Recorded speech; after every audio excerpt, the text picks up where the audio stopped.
My mother despises my fiancé and is threatening to cut off communication with me if I proceed with our engagement. I am recently engaged and my mother has been throwing a fit. My fiancé and I met in early 2020 via Bumble. We had an instant connection and I couldn't have been happier. After an argument, we separated for about a month, but after several conversations and hearing each side out, we got back together much stronger than when we started. My mom hasn't been happy since then, over a year later. I'm a teacher and on spring break 2 weeks ago, he and I took a road trip to go snowboarding at various resorts out of state. At the beginning of the week, I had told him that there was a date coming up that was difficult for my family. It was the anniversary of my grandparents' passing. This happened over 20 years ago, but my mom still wallows in sadness every year. I told him that in recent years, I had been making it a point to do something good or happy that day so that it wouldn't forever be associated with something sad. He proposed to me 2 weeks ago on that day,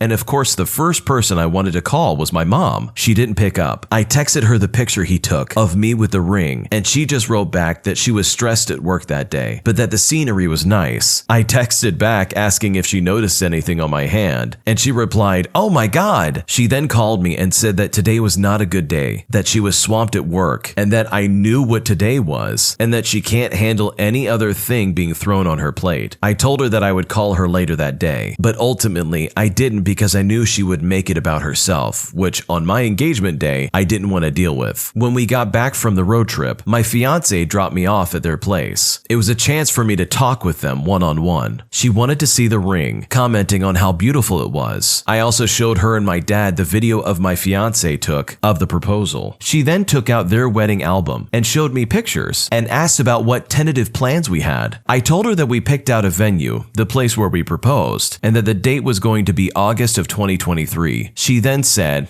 "Okay, well that's a while from now. Plenty of things can change between now and then." When I got home with our dog, my fiancé suggested my parents come over for breakfast so we could properly celebrate the next morning. They agreed, and the minute they got there, my mom completely ignored him. My dad went up to him, gave him a hug, and said congratulations to him. Instead of anything from my mom, she went into wedding planning mode with me and making a guest list saying I need to invite people that I haven't talked to in years, simply because they're family, and essentially saying that it's absolutely necessary. I told her that I want to keep it to less than 60 people, and with everyone she's included, I had over 60 people on my invite list alone. My fiancé is South American and has a few friends in the United States, and we're working to get some of his family members to the States. Either way, his list is about 15 to 20 people, and she didn't even take those folks into consideration. She would also ask me questions about what color we want to use or what he wants to wear, and I keep suggesting that she ask him directly since he was 10 feet away from her making breakfast and wanting to be a part of the process. She barely acknowledged his existence the entire time. After breakfast, my mom and I took my dog on a walk, and she asked me, for probably the 10th time since we had been back together, what changed with him? I told her, like every time she asks, that he and I had a long conversation and are happy with getting back together. And if she really wants to know what changed with him, she could ask him directly. She hates confrontation, so I know that's why it's never going to happen. In the time that she and I were gone, my fiancé was at home with my dad, and he discussed with him that he's here to stay. He will take care of me, and he knows that there is some kind of awkwardness between him and my mom and wants to fix it. My dad said to let it be, and she'll get over herself at some point, but that my dad has no problem with him and is happy to call him his son-in-law. The next morning, I was dropping off my dog on the way to school to my parents. I calmly told my mom that I didn't appreciate how she ignored my fiancé's existence yesterday when we were talking about the wedding. She replied,